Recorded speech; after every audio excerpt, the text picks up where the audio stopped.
talking about today. Today, we are talking about profit, money, what you're actually doing with the money, what it looks like to make the money. I like really want to go into detail here as much as possible. Oh, good. I'm glad you guys want to hear the story. Okay, good, because I really want to tell you. So I'm going to try to go into as much detail here as I possibly can, because I think this is just a really important conversation. And I feel like I probably have maybe some of the best perspective on this one, just from one-on-one. I think, obviously I'm like very in tune with my clients too. Obviously I make, great profit in my own business. And then 3, I like really know what my clients are making because they're paying me off of that. I think, and, as a coach, sometimes like we can kind of know, but we don't always know what our clients are, making, because maybe that's, something they're sharing with us all the time. Maybe it's not, whatever. But like for me, obviously I really know because, my clients have to report that to me every month for profit share. So basically, I just feel like this would be like a really helpful conversation. I tried to kind of break some things down. So I want to give you guys some specific examples, and I'm going to use very loose numbers here. I'm not a numbers person. I am just a money person, which I know those two don't seem like they should go together, but in my brain they do. So these are not like exact specific numbers. I did not like literally run with the perfect amount of taxes would be on these numbers that I'm going to give you. I'm just like trying to give examples of how I want you to see like this is, maybe what it can look like behind the scenes, but ultimately what I think is happening in our industry right now, and I'm curious what you guys think on this, is I feel like there is great money to be made. And honestly, I think even with like all the recession conversations and stuff, I really, really feel strongly that our space will survive and truly thrive through that, just like we did during COVID and everything. But I also feel like there is just an epidemic in our space of completely overspending in business.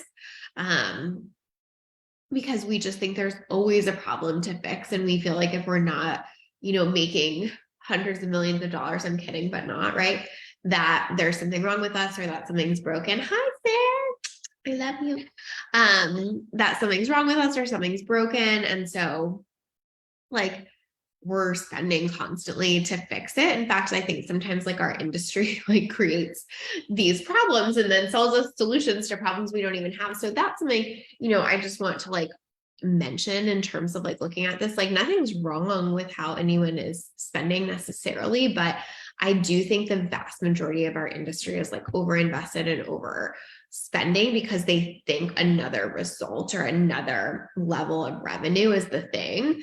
And what I'm going to show you in these examples is like, sometimes you could be making like way less revenue, but your profit is way higher. And so that's something to think about too. We need to cut back and operate on a worst case scenario for a while. Yeah, I don't even know if that's true. Like personally, I'm not operating on a worst case scenario or cutting back really. I mean, again, I think it's different for different businesses, but I also think that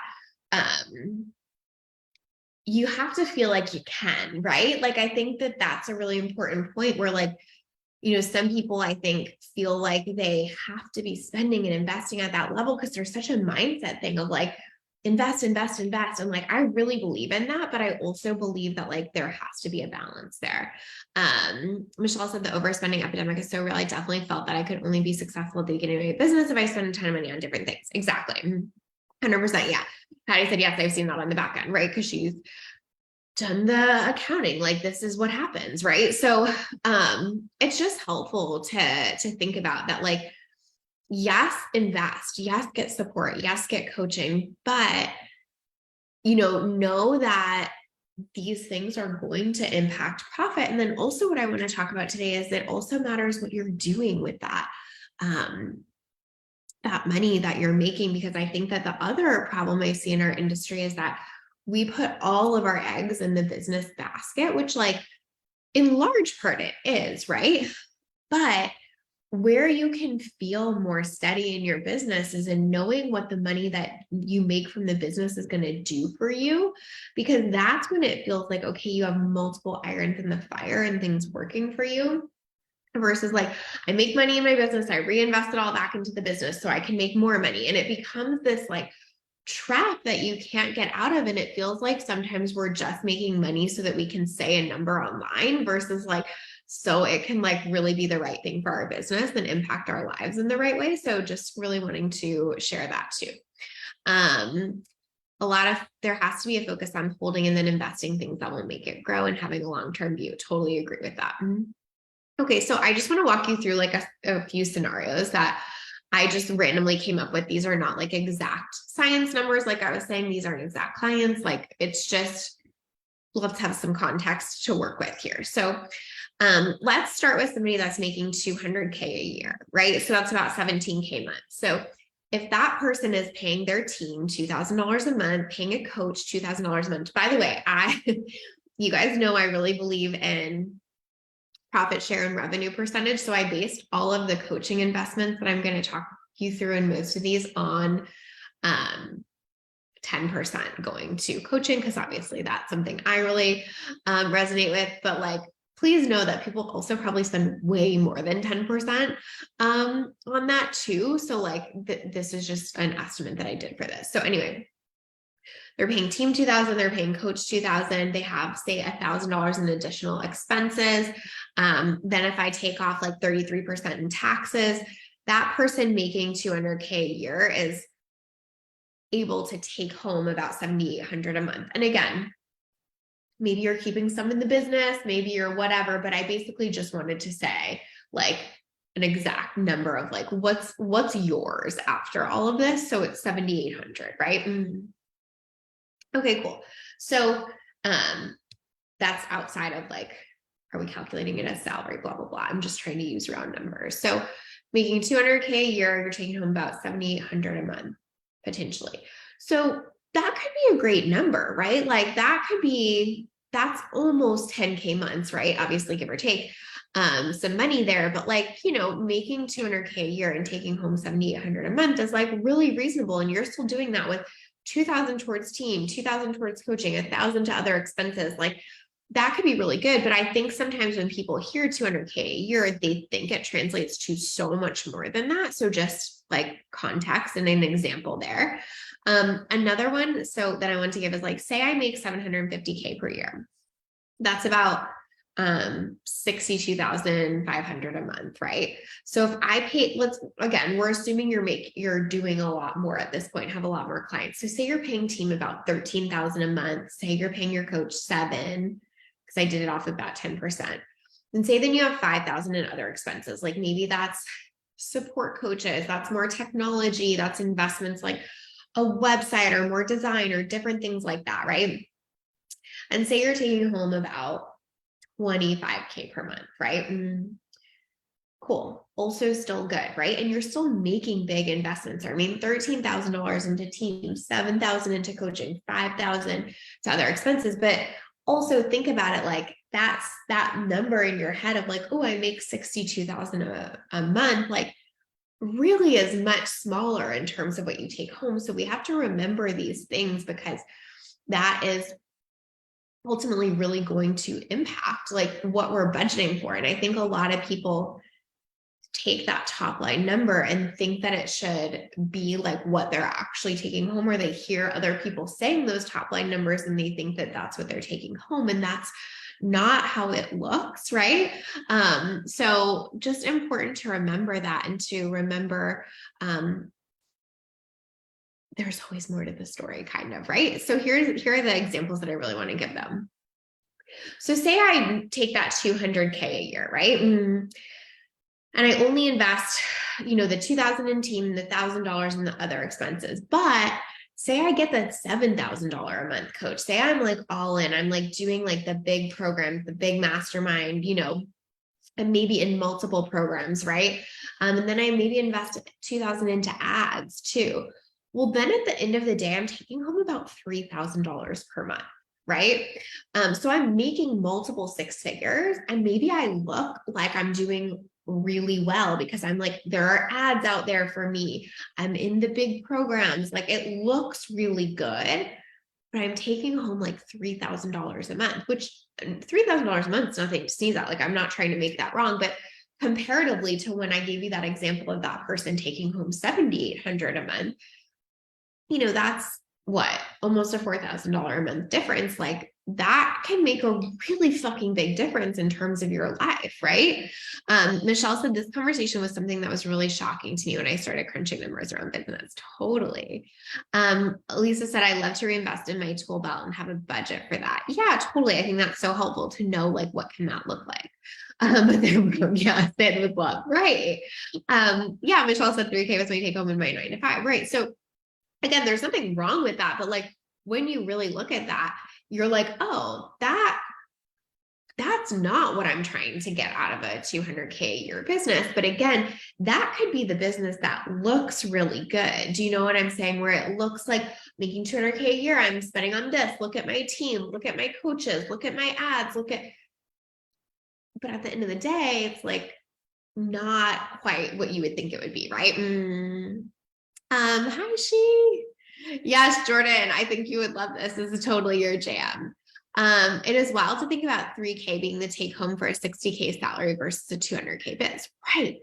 It really, really is very, very different. We just have to be like normalizing this, right? And there's nothing even wrong with that. Like if you want to run a 200K business and make 3K a month and that feels amazing to you, like right on. But I think like it's just like what does it look like versus what's happening, right?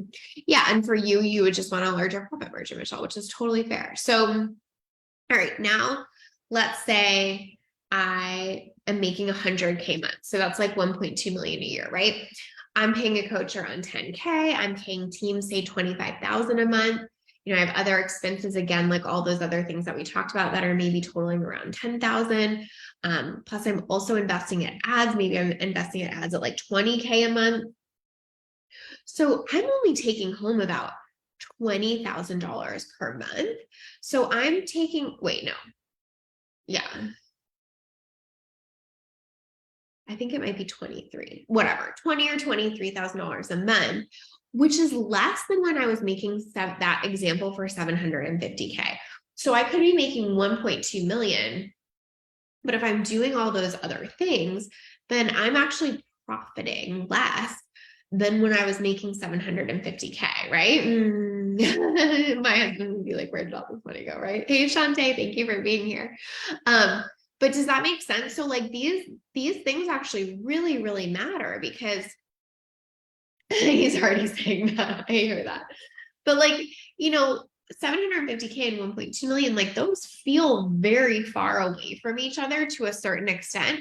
But in this, it just takes a couple of bigger investments, like really doubling down on ads or maybe getting more coaching support or putting, a few big projects on the docket for that year to make it so that you're profiting less. But that's also why the revenue number that we're hearing is really confusing sometimes because somebody can be making super high revenue, profiting less. And not that, like, again, I don't even want to make any of it wrong because like you can make whatever you want to make and you can profit whatever you want to profit. Like some of my clients intentionally do profit less because they want to invest a ton in team and work very little and stuff. So there's really nothing wrong with that, right?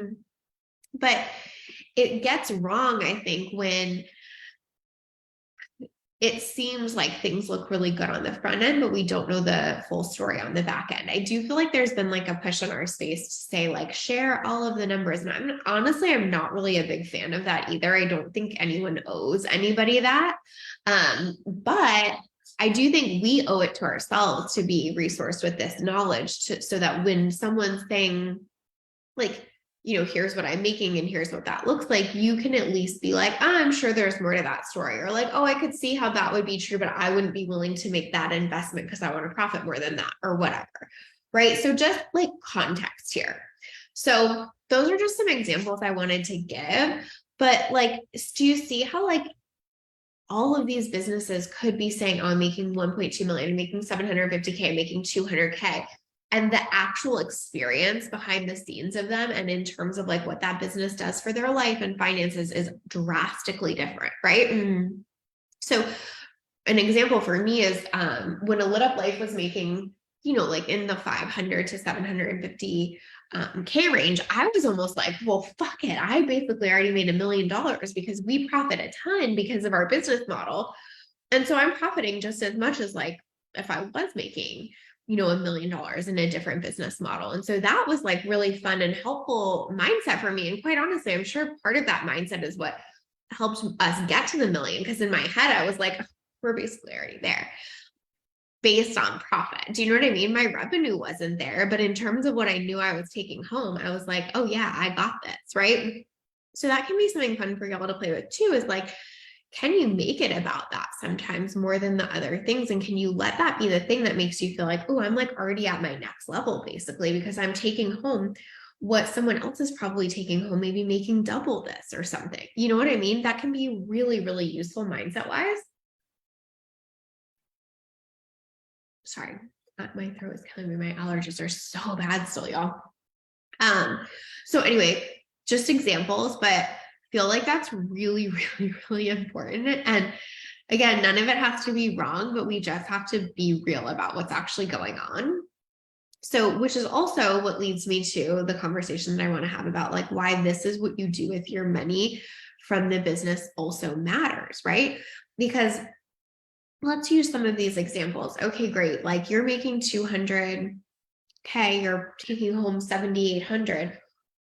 Well, if you're taking home that 7,800 and not otherwise investing any of that, then the 200K a year business can always feel not enough because you have to hit that number every single month, no matter what. And it becomes this like intensity of like, okay, so then how do I make more? How do I make more? How do I make more? And I think that's what happens in our space a lot is it's like, I make it, it's gone. I'm not investing it in any other places. So it's like, how do I make more? How do I make more? How do I make more?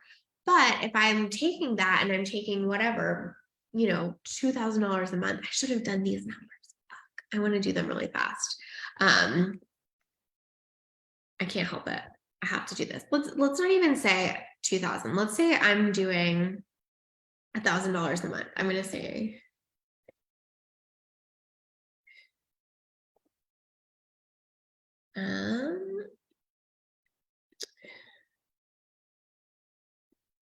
yeah. So let's say I'm doing $1,000 of that 7,800 invested over 30 years at like a very, very reasonable rate of return of 7%, which, could be way more.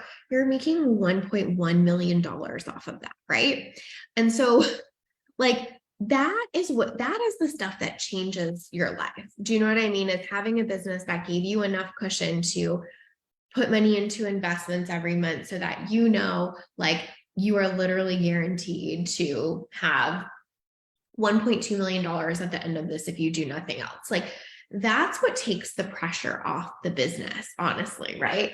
That's what makes it so you're like, I can make smart decisions on where to invest personally and in the business because I have this trajectory going on. Where the pressure is so intense on make more is one, if we feel like we have something to prove, which is a whole other conversation. And two, if it feels like that is our only source of income, right? It gets very stressful. If the money that you're taking home from your business goes to other sources like investments that can return, everything feels different. And so same with like, say you're making 20,000 and you're going to put 5,000 of that. I'm going to just get wild. Over 30 years at 7%, you're going to have almost $6 million, right? So it's like that $20,000 take home in your business could literally change your life, your family's lives, all of these things over the long term, right? Or not like, or you could make 20 and it could all be gone and you could spend it all and you could feel pressure every month to keep making that much with nothing kind of, compounding on your side. And so it feels like you're working really, really hard, but you don't see that like long-term trajectory. And this is where people, I think, get into that investment epidemic to a certain extent, because it feels like I have to make more, I have to make more, I have to make more. So like what program, what thing can tell me how to make more versus like, what if I just like always made 500K and like 4,000 of that always went into, or I think I did 5,000 of that always went into investments. Like I'm guaranteed to be like a multimillionaire, a few times over. Cool. Like that is the stuff, right? Elisa said, just finished Anna's Freedom Fund book, and it got me so inspired to think more long-term with my finances like that. Oh, so good. She worked so diligently on that. I'm so happy to hear that you liked it. My CFP and CPA were also shocked with my take-home pay when my business was just a bookkeeper. That's so awesome, Jordan. Yes, different background, Shari. I moved. I am in my new house, and I was mentioning how much I do know. I feel like, do you ever feel like you need to over-explain where you're like, I didn't pick these with the rhinestone? I don't know why I care. Anyway, I didn't pick the rhinestones. They're going to change, but I'm in my new house. So I'm very excited. But like, actually, this house is a great example. Like I have been really diligent about like, what are we doing? How are we saving the money that's coming from the business to really be able to do something and make a big investment that makes like a really big difference in our lives and our family's lives and all of those things. And like,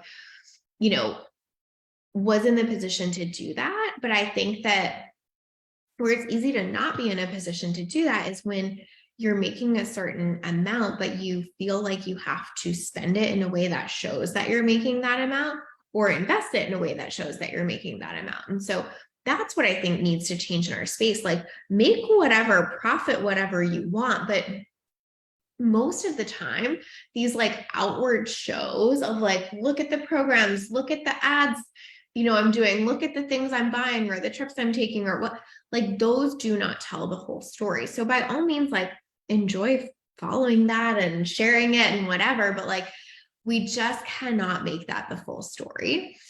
Really, really possible to build a business that fulfills all of these big dreams for you, like creating financial stability for you and your family, creating long-term, even generational wealth, like buying your dream home, like all of these things, right?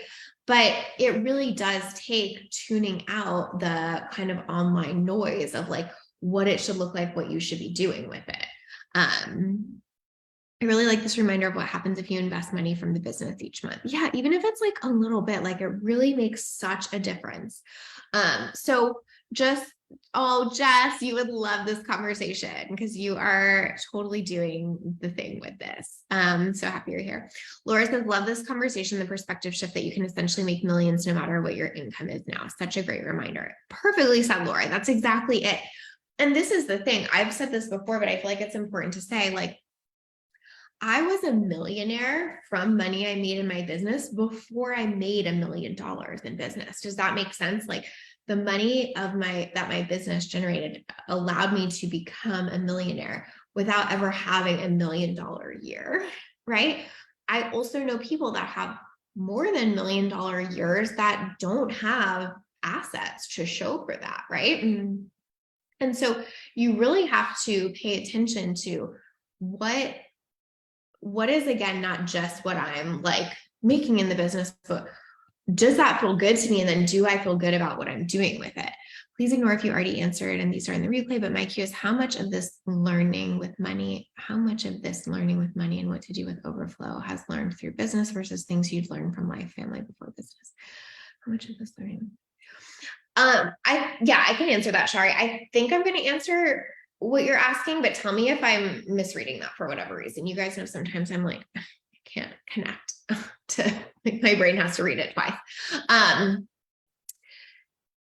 I would say most of it I learned because of the business, just because I had a reason to have to learn it, if that makes sense. So like when I was in my regular nonprofit job, like this really wasn't a thing I was thinking about really. I mean, obviously I invested into a 401k and all of those things, but really wasn't a big thing. But once the business was making more and more profit, like I knew I really wanted to get smart with that. And I really wanted to make that a thing. Kenny's also really good with money. So I think through our partnership, like he's taught me a lot for sure. But it's definitely been like something I really had to kind of decide I wanted to get excited about and commit to, especially, and I think this is important to say too, especially when I was at that point in my business. I think I've talked about this a lot. I think I was making about like 200 to 250K a year ish, maybe it was more around 200. I wish I could remember exactly, but that was when I hadn't thought of the partnership model yet, but had decided to double down on one-on-one. And I was like, okay, so like I just want to have a one-on-one business. Fuck all this noise about scaling. Like I want to do one-on-one work. So what if I just made 200 or 250K a year in this business for the foreseeable future? Would that be okay? And I remember having to do a lot of work to coming around to like, yes, that would be okay. And one of the pieces of work I had to do was to be like, but what could that money still do to change my life? Right? What could that money still do to change my family's life? And it was so obvious to me that there was a lot it could do at that amount. Do you know what I mean? So I think that was really helpful for me to like have to come to that crossroads in my business, because I think most of us in business think the answer is just always make more. And listen, like make more money 100%. Like I'm for that. That's what I help my clients do. But honestly, these are the conversations I have with my clients a lot too. Like, what are we doing with your money? What are we doing with your investments? Like, I'm not a financial advisor by any means. I'm just trying to remind them to think about these things and be asking those questions, right? You totally have to stoke yourself on investment because no one else will celebrate for you. It's the unseen stuff. Exactly. What could this money do to change my life, my family's life? Exactly. Right. So, so I think what we're missing in our space is sometimes the goal is like, okay, like how do I make a million? Then how do I make $1 million months? And like all of that's good. But I think some of the bigger, broader conversation is also like, what are we doing with this money? And like, is that really getting us where we want to be long term? Because at the end of the day, like that's kind of what builds into the over invest, over hustle kind of mentality, is it's like spend it all and there's always more. I don't know if you guys watched that documentary on Amazon Prime called Lula Rich. Did anybody watch that? Laura says, yes, getting real and on purpose with money. I became a millionaire before I was making a huge annual income. This is a big piece of what I work on women with. Making more gets you nowhere if you aren't holding it and growing it. I love this question about what the money could do to change your life. Thank you, Laura. So cool. Part of my work is to bring up estimated tax payment and income taxes my clients need to save for. We literally map out cash flow planning for that, right? Because that's really, really, really important. And at the baseline, this conversation is being super intentional about the investments we're making in our bids, even if there's not a lot of money there, because it will translate to more goodness as money grows, right? And just like making sure you feel good about the investments in your business with the context of other investments and stuff too, right? But what I was saying is, if anyone has watched this documentary on Amazon Prime called Lula Rich, if you haven't, I highly recommend. It's about the MLM company LuLaRoe. As a former network marketer, Lula Rich was painful to watch. So accurate about so many of those businesses. Yeah. So it's really good. But one of the things that they show in it is like a lot of these women in LuLaRoe were making like money, right? Like they were making like, do you remember, Jess? I think like they were saying like 50 to 100K months. Like they, like some of them were really making bank, right? And a lot of what they were encouraging them to do was like, go spend it, go like do the things with it, right? Like show your people you're making the money. And so they would talk about how they would go buy like Louis Vuitton bags and like take their whole teams out to like really big dinners and buy everyone gifts and like buy new cars and all this stuff. And then when like the shit hit the fan with the company, all of that was gone. Like there was no conversation about like, what are you doing to invest this? What are you doing to whatever? It was basically like spend every month, because it's like they wanted them to almost like be indebted to the company and feel like they had to keep selling. Because that's the thing with the coaching industry to a certain extent too. Like you can get in a cycle where you have to keep investing, and you feel like you have to find the next thing to make more and the next thing to make more and the next. But like at the end of the day, like, wouldn't it be incredible if you felt like you were running your coaching business because it was a choice, because you made really smart investments, like, I think that there's really something to that. From really thin loud leggings, right? Andrea said, it's wild. Since my resignation from a full-time position as a school psychologist, I'm earning the least I've ever made, and I'm the happiest I've ever been. So money doesn't mean fulfillment or joy, just a thought. It's so very true, Andrea, 100%.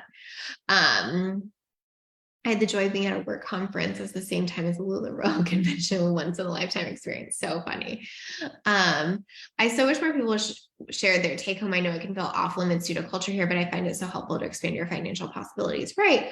And I think it's also would be really cool to me if more people shared about like what they were doing with the money and investing in. I think that's really interesting. You know, some of the conversations I'm like most proud of having with clients is that like they are like really doing the investment thing and making the money work for them and like really, and again, they're doing other cool stuff too. Like it's not to say you can't like buy the handbag or take the trip or whatever, but you know, if all of this went away tomorrow, like would you be in a position where you were like, oh my God, I don't know what I'm going to do? Or would you be in a position being like, okay, I'm so glad that, you know, I could ride this out? Or even like the recession. Again, I really personally do not feel nervous about our space at all. But let's say there's a couple tough months or whatever, like, do you have the resources to like float your business and your team and things like that? For a lot of people, even making millions, the answer is no, because the only strategy is make more. Right. So I really want to share that. And then on the flip side, yeah. Oh, let me see. Totally loved and own a lot of LuLaRoes. This is not me hating, but colorful is a good way to describe it. Yeah, totally. On the flip side, like use the money, right? Like it, for me personally, this is a good example because of the house thing. But it's like, we just definitely bought our dream house. Like it was not an inexpensive purchase by any means. It's probably like the biggest purchase I'll ever make in my whole life ever, I'm sure. And it certainly was like a much bigger stretch because we've, since Kenny and I started dating, when I moved in with him, we moved into a house that he already had. So like, we really haven't like, you know, upgraded living expenses at all. Although obviously over, you know, 6 years or 5 years, my business has grown considerably. Anyway, this house felt like a very big stretch in terms of like stretching my capacity to invest in that. So like trust your business and believe that you can do the things, but also like the balance to that is I felt comfortable making that stretch because of so many of the investments we've made outside of the business. Does that make sense? So it's like, yes, I trust my business. I trust that it will keep generating money and, you know, support us and all of that. And I really trust the things that I've done with the money in my business that also make this feel safer. And so I think it's just important to balance the two. Patricia said, tell me about it. This is why I went into coaching, because the business owners get an understanding of how money works and how it can work for them early on in their journey. Right. So important. And like, that's the game changer, right? Like the examples I was giving you earlier about like, what if you invested $1,000 a month over the course of this, blah, blah, blah. If you start that early in business, you are always going to feel super fucking abundant in your business because you're going to see what the money you're making in your business is doing for you and compounding. If you don't, it's almost easy to feel like this is not enough and tap out early on when like obviously the growth potential is exponential, but you kind of have to see that in other places than just the business, right? In my experience, it's totally a mindset scarcity thing. Like I need to enjoy this money now because I don't trust myself that I'll make more. And this is when investing and saving feels really bad for sure. Yeah. Or it's like, I haven't had money for so long and then I make it. It's like, I just want to like spend it and feel it and experience it and all of those things, which I think can happen too. But I definitely agree with you there. And I think, you know, the investing thing is just less sexy. It's like what is really so relevant here is that it's playing such a long game, you know, and like most people that are like getting into this business space see these like big numbers and fast results. And like, no one really wants to play the long game right now. They want to know how to make 100K month as fast as possible, but not necessarily like how to save $1,000 a month over 30 years to become a millionaire. Like, you know what I mean? Right. So it takes so much of a mindset of being willing to delay gratification. And I think that's really hard. And I think a lot of the marketing in our space doesn't support delayed gratification, but I think that's almost the entirety of this conversation to a certain extent too, is like, are you willing to wait to make that investment until you're at, you know, a certain place where that percentage makes sense or whatever? Like for me, this is why I'm obsessed with the partnership model, because it moves with what my clients are making, right? So if they're having a huge month, great. If they're having a lower month, great. Like it moves with them. It's not a fixed expense. And so I think for them, it's like so helpful to know like 10% is going to coaching, but it not always being a similar amount. And it's what helps them to feel like they're making a big investment in themselves, but without it feeling like it just stops making sense, right? This is a privileged position to be in, but we basically set everything up at this point. So hourly salary covers all of our base expenses, and my biz gets to be the extra investments, fun, etc. Created a lot of safety for me as I now work to grow my business and serves our family well in this season. Right, for sure, Michelle. And I think, what's so nice about that is like the impact you can make on your family is so huge with that, right? Like you can literally see it going to that fun thing, or you can literally see that $1,000 of investment or whatever and what it can do over time. Like I think it's so valuable to see that. Plus people marketing money programs recently on Facebook, saving is the opposite of abundance. Oh, stop. People are saying saving is the opposite of abundance. Is that what you're telling me, Laura? Plus people marketing. That is what you're telling me. Oh, Jesus. Oh my. Okay. Wow. Yeah, no, that's not a thing. But I think it is scary because that's what people are hearing. And so it feels like you're trapped because you're like, I can't save. So I have to work extra hard and I have to keep reinvesting in it. Like you're trapped, right? Like I just, Katie's like, no. Marketing often destroys delayed gratification. It really does. Yeah. Gosh, that's such a bummer to hear that that's getting shared. Cause like, yeah, I just totally disagree. For me, saving and investing has literally been the source of abundance, So I think obviously my business is, but seeing it as other things outside of the business has been so useful for me in not putting so much pressure on the business. And again, I'll go back to like, for me in my partnership model, it's really important that I don't put a lot of pressure on the business because in many ways, I can't control most of it. Like I make money based on my clients making money, and there's only so much control I have over that. And so having this outlet to not put it all on the business, but to be like, I know there are other ways we're growing is really helpful for my mindset. Shantae says absolutely not. Yeah. I also think this is partially about confusion and people thinking that the lifestyle they desire actually costs way more than it does. I 100% that when I first got into this space and then pivoted to focusing on the experience of the money versus the absolute number. I think this is such a gift because I'm able to help my clients see their enoughness numbers too and unlearn the marketing bullshit. Yeah, totally. I mean, I think it's such a thing of comparison too. It's like, what's the lifestyle you want versus like, what's the lifestyle you think you're supposed to have? Because again, I think we see certain things online of like, so much travel, so much this, so much spending, whatever. And it's like, we think we're supposed to have that, but it's like coming back to like, do we actually want to have that? And another thing that I think is really interesting that happens, and I've had this conversation with clients a lot, is, excuse me, like they feel, how do I want to say it? They feel like there's, oh my gosh, what am I trying to say? It just left. Oh my gosh, that really doesn't happen to me a lot, but apparently moving will crush all your brain molecules. You were saying the enoughness number, and I was saying what? Experience of money, the enoughness number. It'll come back to me. I was saying I have this conversation with clients a lot.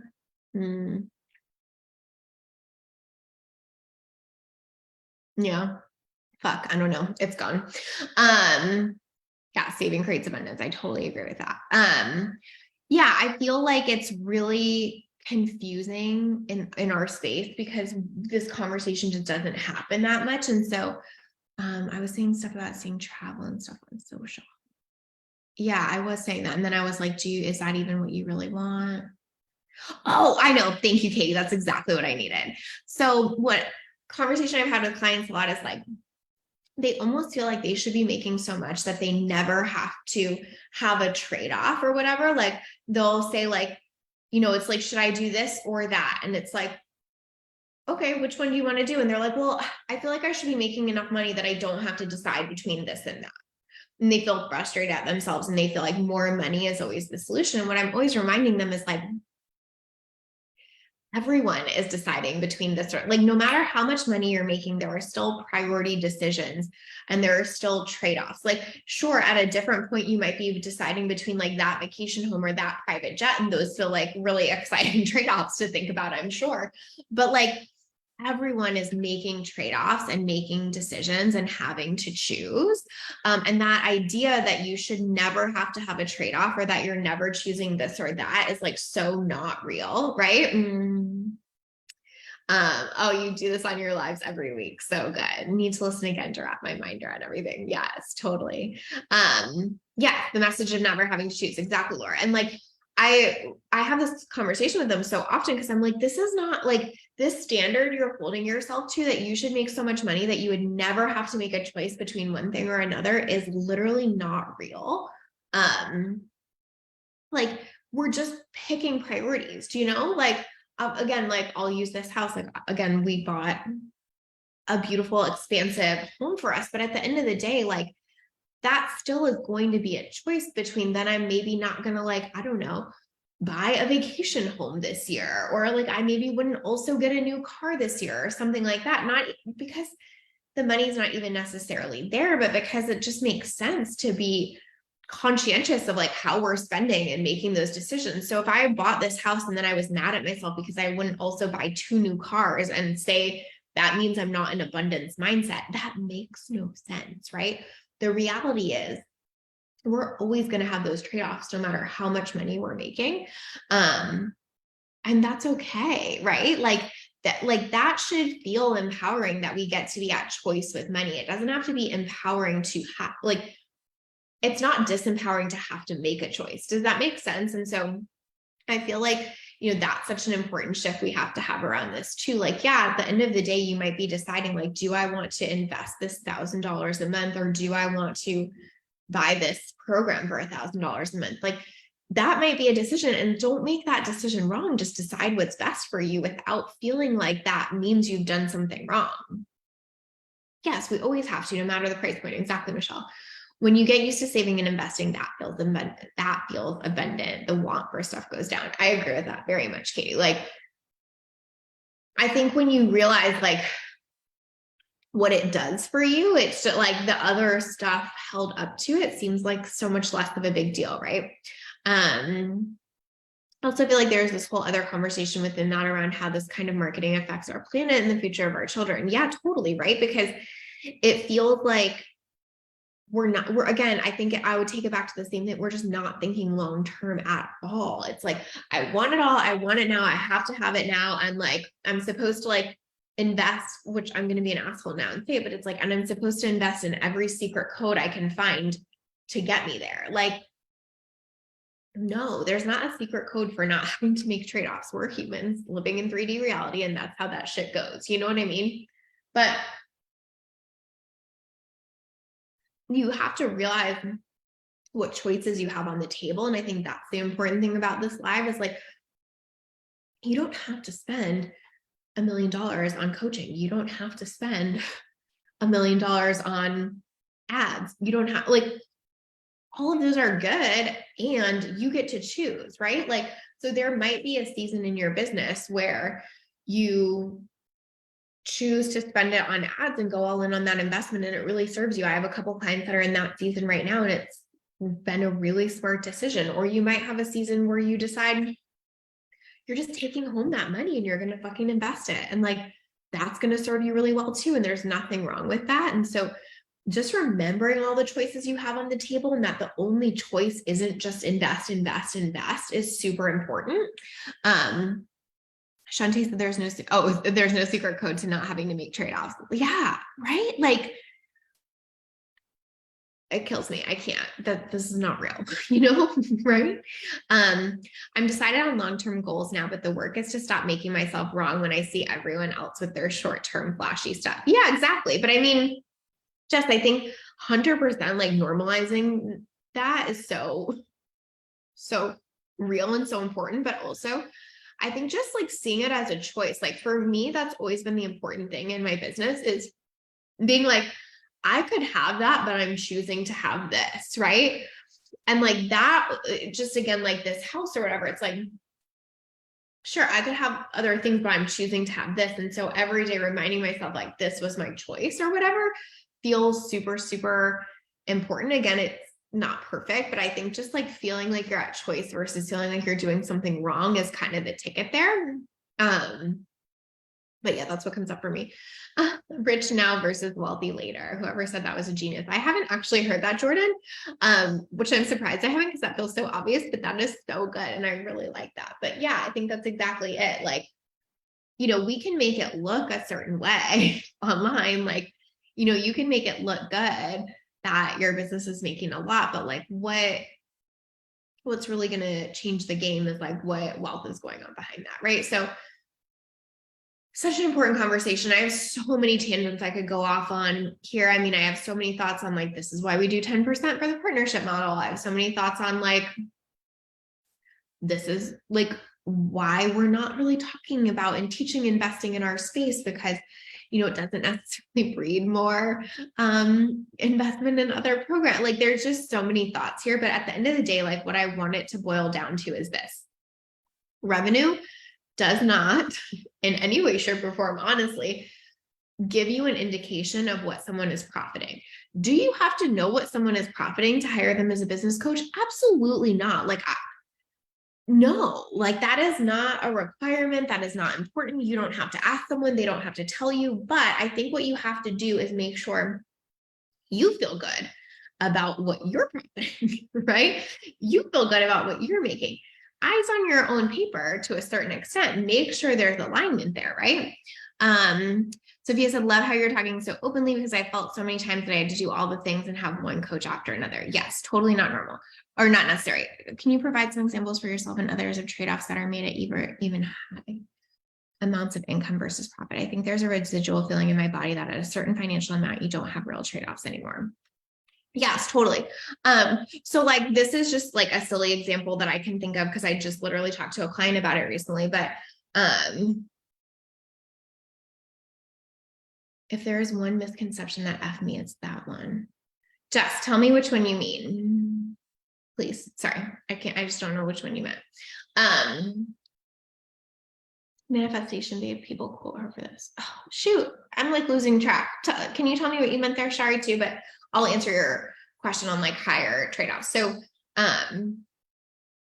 one of my clients, I was like trying to get her to, invest more, not in me obviously, but like invest her profit more into like stocks, all of those kind of things. And so she had just bought like this new handbag and it was like obviously so beautiful, so awesome, so cute, loved it. And she was showing me it and I was saying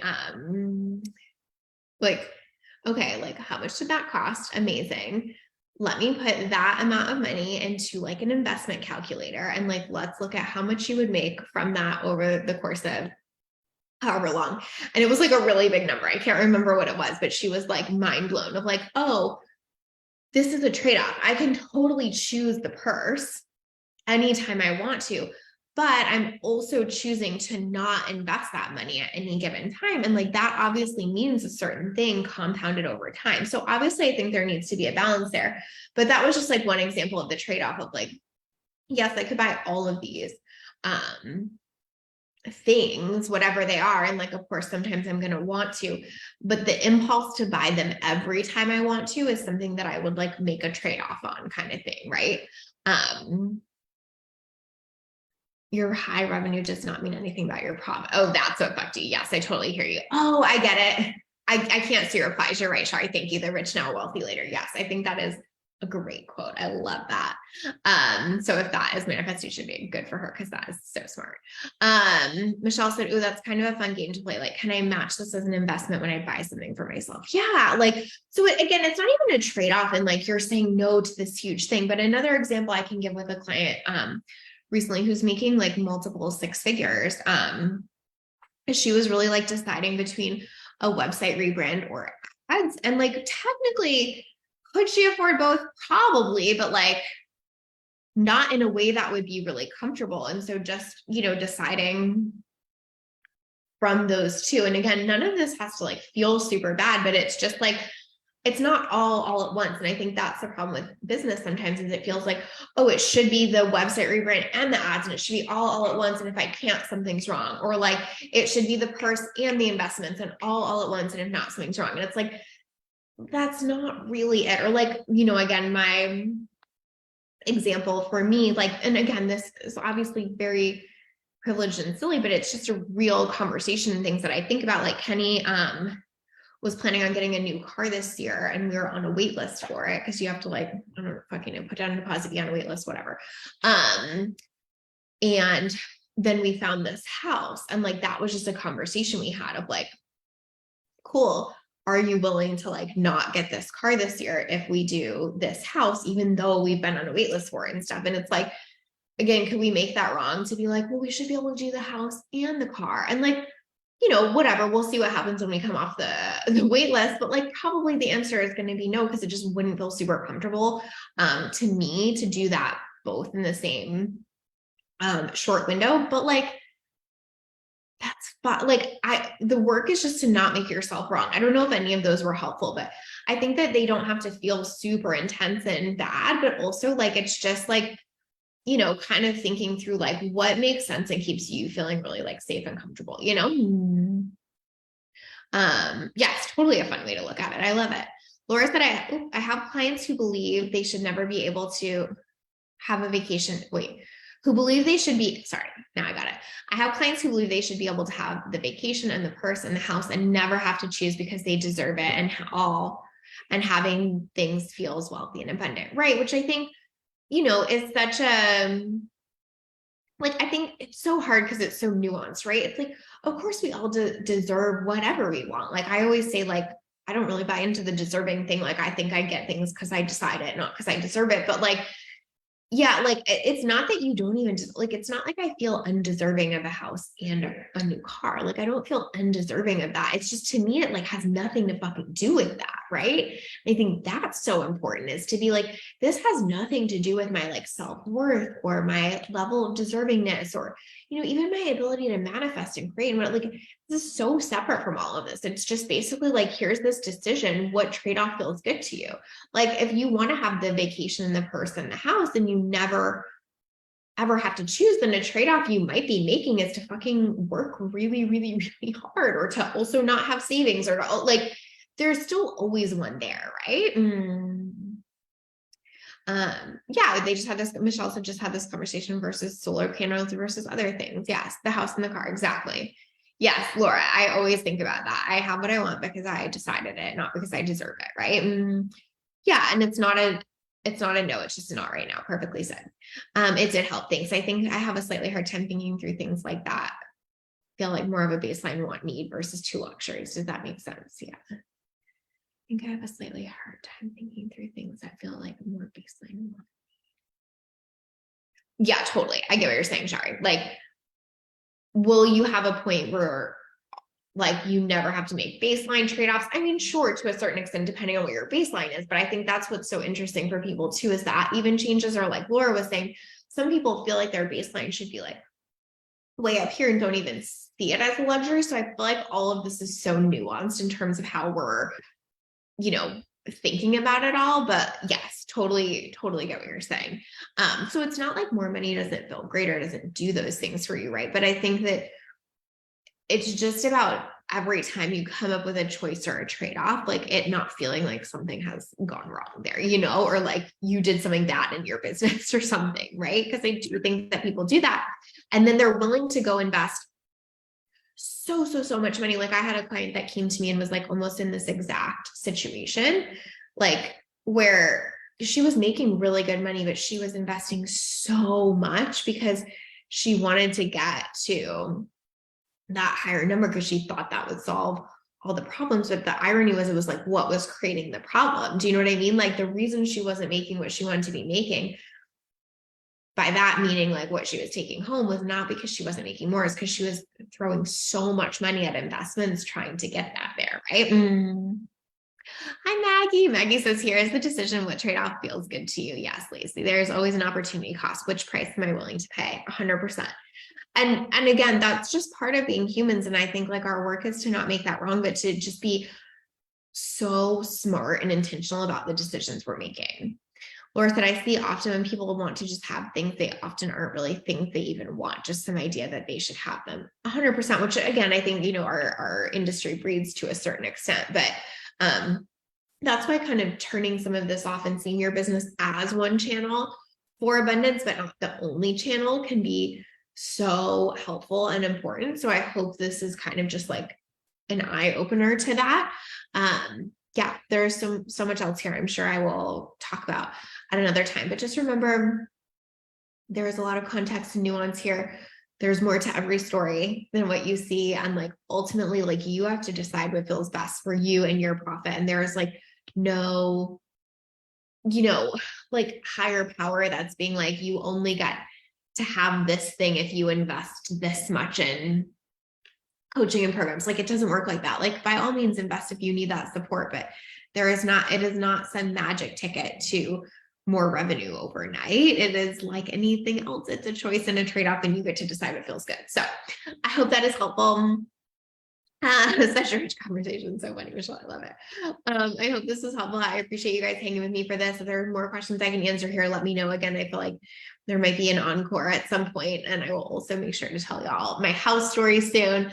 But yeah, I appreciate you guys hanging out with me today. I don't even think I said this, but it's a thing. Speaking of money, if you commented today, you're entered to win a $100 gift card, just as our thank you for showing up, because we so appreciate that. Hope you guys have a beautiful week and a happy Halloween, and I will talk to y'all next week. Bye, y'all.